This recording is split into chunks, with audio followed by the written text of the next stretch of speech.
Hey everyone, Heero here, and today we're gonna look at Lucia, the Coco Goat that supports her party with off-field attacks, alongside buffs for their damage, sheer force, crit damage, and HP that all enable big BP damage. I'll be discussing her kit, builds, engines, and possible themes. Just as a quick disclaimer though, the footage and information that will be shown is from the Creator Experience server, so things can still change when her banner drops. Let's start by discussing her unique resource, Dream Points, which is indicated by the bar underneath her icon, and you need it to activate her special Dream State. Now, there are plenty of ways to generate Dream Points. You get 40 from her Assist Follow-Up, Chain Attack, and Basic Attack 5, 60 from her EX Special and at the start of combat, 20 from her Dodge Counter, Quick Assist, and Special Attack, and finally you get a whopping 100 from her ult alone.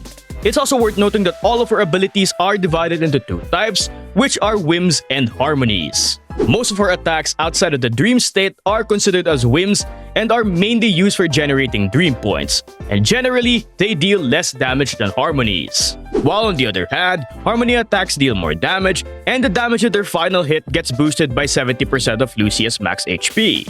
Now normally, only the abilities on screen are considered harmonies, but that all changes with her Dream State, which we can discuss by looking at her core passive. First, her Dream State is activated when Lucia uses a whim or harmony attack when she has 100 Dream Points. After which the screen starts to glow, then it activates a quick assist to the next character and her buff Ether Veil Wellspring. This buff increases every party member's HP by 5% for 40 seconds, but it can be extended up to 300 seconds, which is done by using an EX Special, ult, or reactivating the Dream State. So it will last pretty much the entire battle, which is neat for boosting the damage of Rupture agents. Now during the Dream State, she has a mechanic called Skill Upgrade, wherein all of her whim attacks get upgraded into harmonies by consuming 25 Dream Points, allowing them to deal more damage. The upgraded skills include her Basic Attack 5, her Dodge Counter, Quick Assist, and finally her Special Attack. But there's actually a good reason you shouldn't use these, but let's talk about her Aftershocks first. Her Aftershocks are triggered when an active character hits an enemy and consumes 25 Dream Points per use, and they are considered as harmonies. Now there are 3 versions of her Aftershock, and they all scale off the talent level of her different abilities, namely her Special, Basic, and Quick Assist. These attacks are stronger than her regular counterparts, on top of them having the bonus damage from being a harmony. However, the problem is, whenever you trigger Lucia's Aftershocks, she picks a random one among the 3 to use, and you can't really control it.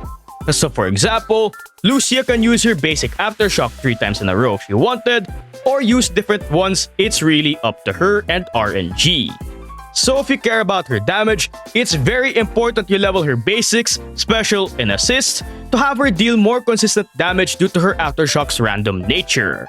Now her upgraded skills and Aftershocks share the exact same cooldown of 8 seconds. So don't use her upgraded skills since they can lock you out of her stronger Aftershocks, resulting in a damage loss. Now it's also worth noting that due to this 8-second cooldown, the Dream State on average lasts around 27 to 30 seconds, taking into consideration the Quick Assist after activating the state consuming 25 Dream Points and the interval between switching and attacking.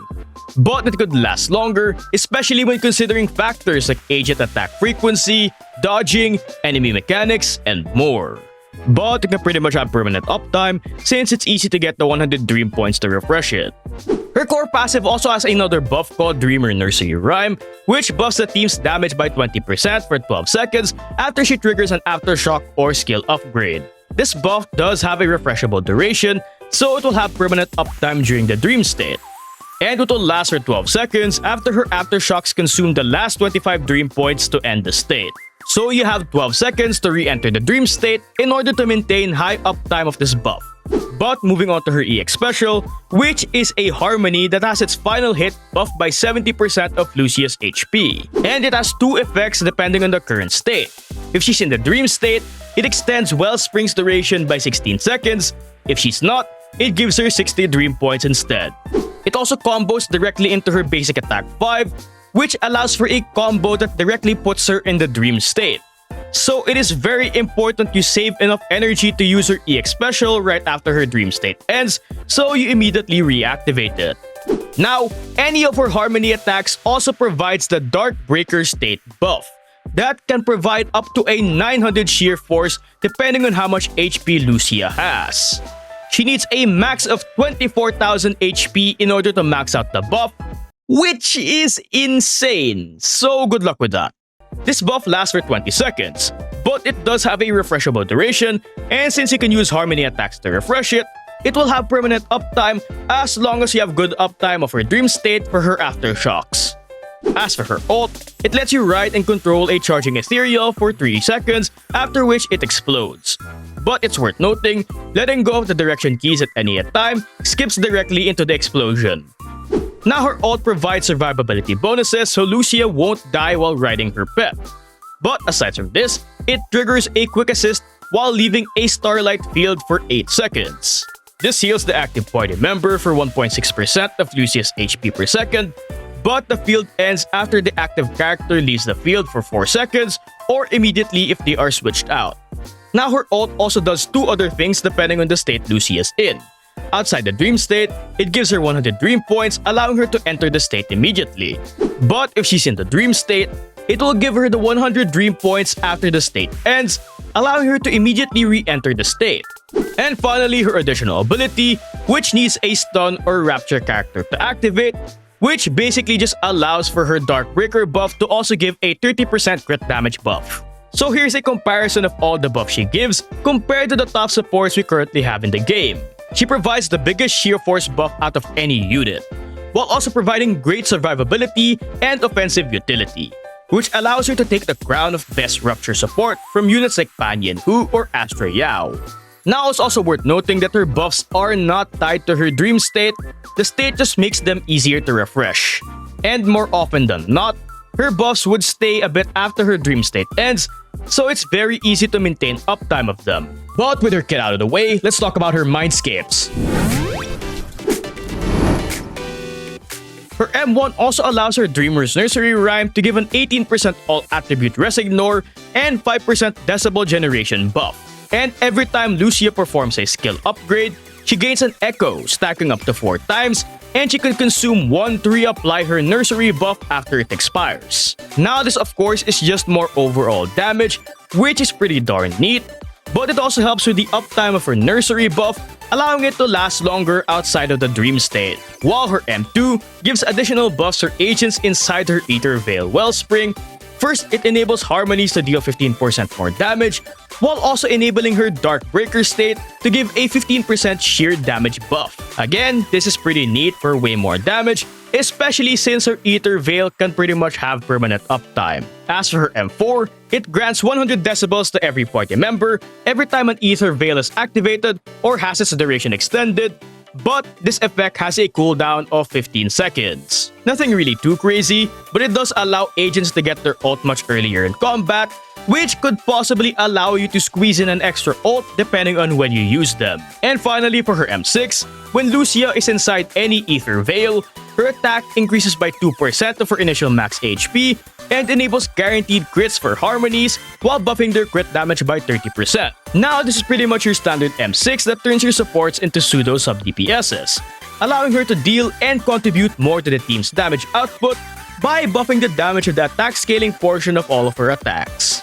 And with her Mindscapes out of the way, let's talk about her possible vengeance.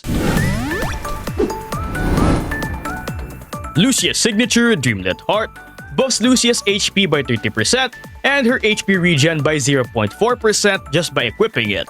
Aside from this, whenever an Aether Veil is activated or extended by the user, all squad members gain a 25% damage and 15% max HP buff for 45 seconds, which is refreshable. Now, aside from having great support utility, especially for Rupture agents, its main stat is also very notable. Not only does it make it easier to get 24k HP, it's only one of 2 support vengeance that give HP. The other of course being a 3-star. And as an added bonus, the energy from this vengeance together with the Moonlight Lullaby set is enough to help maintain good full uptime of her dream state, but I'll talk more about that in the drive disk section. But with that being said, the best 5-star alternative is Sweeping Cradle. Its pen ratio main stat helps her deal way more damage. And as long as she's off-field, its bonus energy is actually better than her signatures, which makes it easier to maintain uptime of her dream state. The only issue with this Wenjin is that it doesn't give HP, and due to the 8-second cooldown of Lucia's aftershocks, the damage buff from this Wenjin has a 5-second downtime. So it does provide okay support utility, but it's mainly the energy and the increased Lucia damage you're after with this Wenjin. As her 4-star options, her best alternative is Unfettered Game Ball, with it providing her bonus energy and a party-wide crit rate buff when fighting Ether weak enemies. But sadly, this makes this Wenjin limited to Ether weak content. Kaboom the Cannon is also pretty decent since it also gives ER. The only issue is that for Kaboom, you get less out of its party-wide attack buff for Rupture agents, but it's still good for general use. It's also much better than Nicole's signature since the uptime for the Volt is really terrible due to Lucia's aftershock cooldown. But with possible Wenjins out of the way, let's talk about drive discs. For the 4-piece set, her best option is Moonlight Lullaby. It's pretty much the best option for any support character. It gives 20% energy regen, which, when paired with a Wenjin that gives any form of energy, is enough to maintain the uptime of her dream state. But more importantly, it enables her EX specials and ult to give a 25-second 18% damage buff with a refreshable duration. It's the only set you should consider, and if you're running her in a duo support setup, you should just give your other support another set like Astral Voice or Proto-Punk. Since outside of Swing Jazz, this is the only 4-piece set with 20% ER that allows her to run a non-ER 2-piece set like a 2-piece HP, which makes her easier to build. And I don't really recommend using Swing Jazz due to the downtime of its buffs. As for the 2-piece set, if you're having trouble getting 24k HP, her best set would be Yinkui Tails. But if you can get to 24k without a 2-piece set, offensive options like Woodpecker, Chaos Metal, or Branch can work. If you're running her with Yufufu, Woodpecker is the best to capitalize more on the cat's crit damage buff to enable Lucia's damage further. Now you may be wondering, why not use Swing Jazz for the 2-piece set since it does give ER and it can allow her to get her EX special faster? Well, with some quick maths, I can show you why it's not really needed for her. But first, we need to define energy regen, which is the amount of energy an agent gains passively while in combat. So first of all, with Moonlight Lullaby, she has 1.87 ER, which gets boosted to 2.27 with her signature, meaning she regens 2.27 energy per second passively even when off-field. Now, her EX special costs 60 energy, meaning in order to get it back without attacking, it takes 26.43 seconds. Now, assuming the dream state lasts 30 seconds on average, assuming constant attacking, and taking in consideration the 25 points consumed by her quick assist, she'll still get her EX special back in time to refresh her dream state even without Swing Jazz. And this isn't even considering the 7.1 energy refund she gets with her EX special into basic attack combo, or the fact that her buffs last a bit even after her dream state ends, so you don't really need to refresh the state instantly. So running an ER main stat causes her to gain an overflow of energy way more than she actually needs. Now that's only with her signature. But because her other options give her even more ER, this point becomes even more evident since they of course allow her to regen energy faster. But you may be wondering, why is this an issue?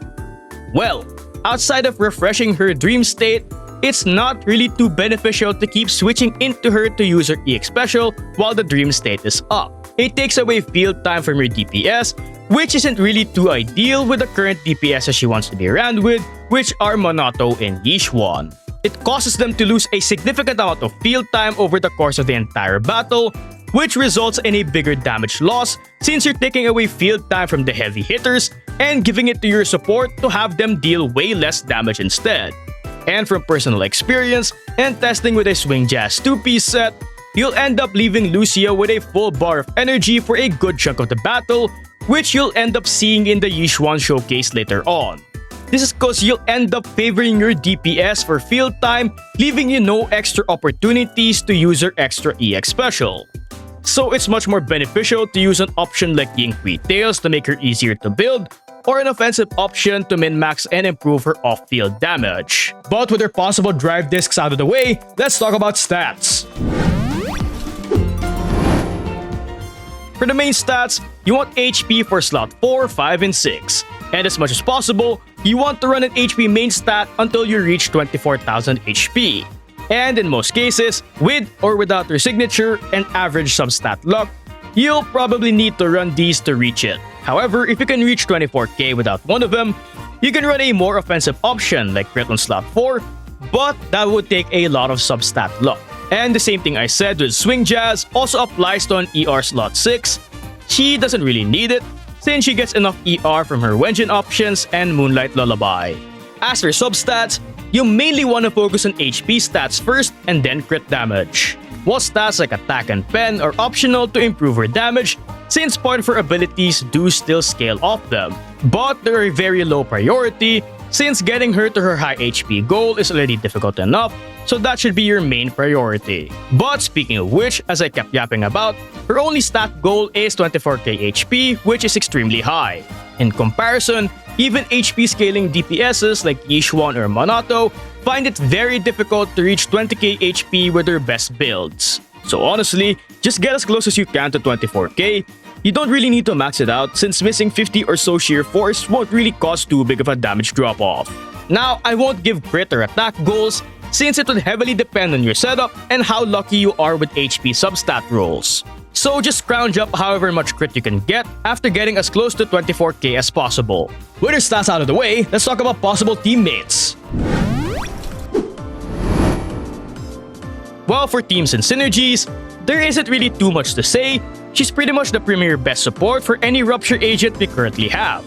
Her huge sheer force buff alone puts her ahead of any other support, with her giving the most in the game. On top of this, she also provides damage and crit damage buffs while increasing max HP, which all of the current Rupture DPSs wants. And as an added bonus, she also heals. However, this also means that she's not as good as a generalist support when compared to units like Astra Yao, Yuzuha, or Caesar, who all have attack buffs that every team can benefit from, while them also having a similar utility to Lucia, which makes them better for non-Rupture teams. Now, cause Rupture is still a relatively new class, she only has 3 characters that she best supports, namely Monato, Yixuan, and Yidhari. I'll refrain from talking too much about Yidhari since she isn't released in the CE server yet, but generally these 3 follow the same format. You can either run them with a third support like Pan Yin-Hu or Astra Yao. However, you also have the option of running them with a stunner like Yufufu or Trigger. Just note, if you do decide to use Trigger, make sure not to use her signature since its defense shred is useless for Rupture agents.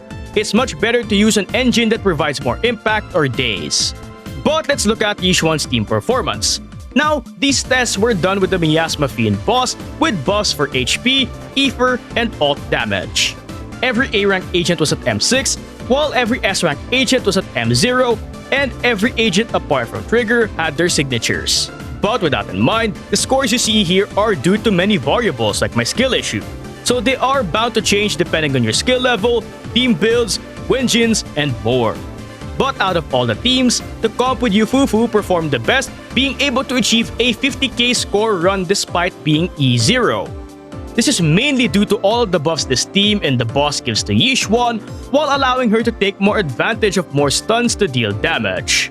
It's also worth noting that out of all the teams, only the Yufufu and Trigger teams were able to achieve 2 stuns before the boss's Miasma phase without sacrificing field time for Yixuan.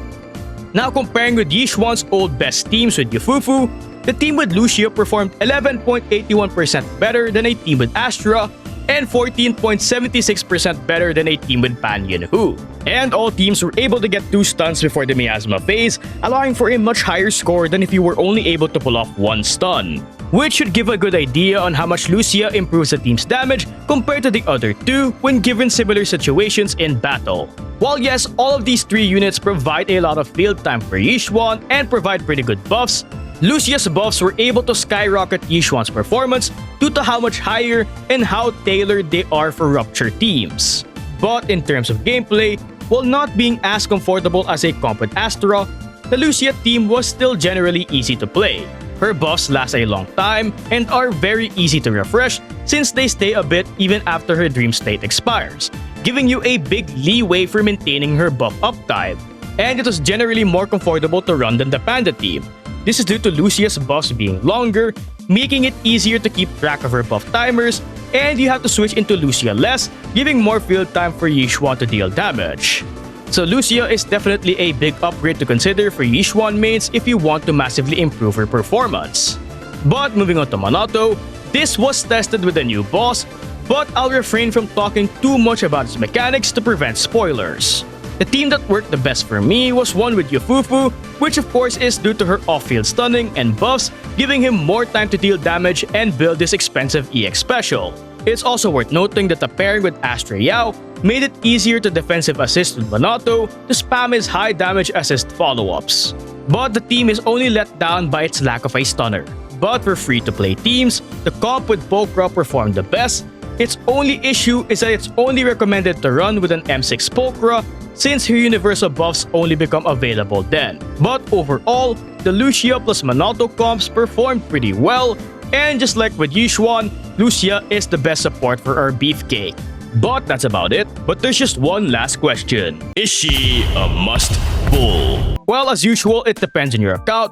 She's not really a must-pull if you don't have Yixuan and are not planning to roll for Yadhari or use Monotto. Like I said, Lucia is the best support for Rupture units, and since there's not a lot of them, her team options are limited. So if you have none of them and don't want to use Monotto, she really has no one to support. It's not really worth it either to use her in other teams, since other supports provide better utility that non-Rupture units can benefit more from, like defense shreds and attack buffs. In this case, it's much better to save for a more generalist support or a character you want or need. Remember, new characters were just revealed, so saving for them isn't really a bad idea. However, Lucia is definitely a must-pull if you need a good support for Rupture units. There's not really much to say. For now, she is the best support for these units, with her insane buffs enabling them to deal so much more damage compared even to supports like Astra Yao or Pani and Hu. And due to this alone, she's bound to become more valuable, especially when we get more Rupture units down the line. At the end of the day though, if you like Lucia, pull for her, and if you don't, well, don't. Personally, I'm definitely gonna be pulling for her, cause, well, I don't really like missing supports. And well, look just how adorable this goofy goober is. But anyway, make sure to tell me what you think about her in the comments below, and don't forget to hit me with a like and a sub. Now, onto the showcases, and as usual, forgive my skill issue, and spoiler warning, the last showcase has footage of the new boss.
Again, spoiler warning, the showcase ahead has footage of the new boss. So if you don't want to get spoiled, click away now. This fight does contain some story spoilers too.